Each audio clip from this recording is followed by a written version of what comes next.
నమస్కారం. ఆంధ్రప్రభ భక్తి ప్రేక్షకులకు స్వాగతం. నేను లక్ష్మి.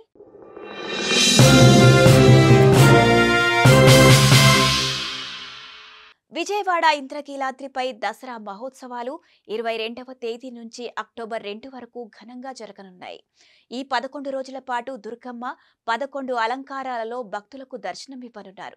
సెప్టెంబర్ 22వ తేదీన ప్రారంభమయ్యే దసరా శరన్నవరాత్రులు అక్టోబర్ 2వ తేదీతో ముగియనున్నాయి.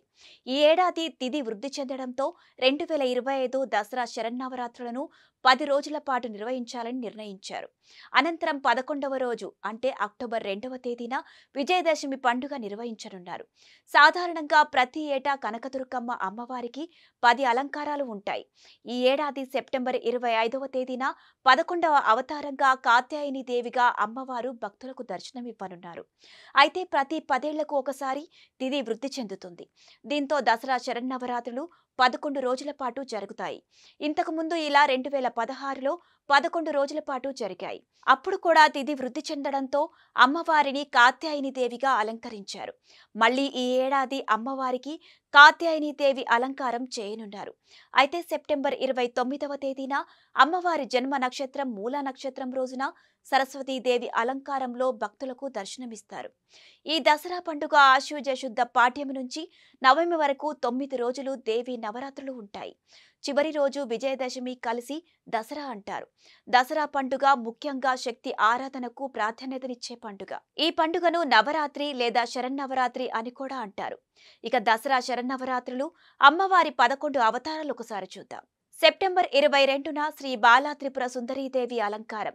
ఈ అలంకారంలో అమ్మవారిని అభయహస్తాలు, బంగారు పూలజడ, కంఠాభరణాలు, బంగారు వడ్డానం పెట్టి అలంకరిస్తారు. ఇక సెప్టెంబర్ 23న శ్రీ గాయత్రీదేవి అలంకారం. ఈ అవతారంలో అమ్మవారిని స్వర్ణ పంచముఖాలు, బంగారు అభయహస్తాలు, పచ్చలహారం, కంఠాభరణాలు పెట్టి అలంకరిస్తారు.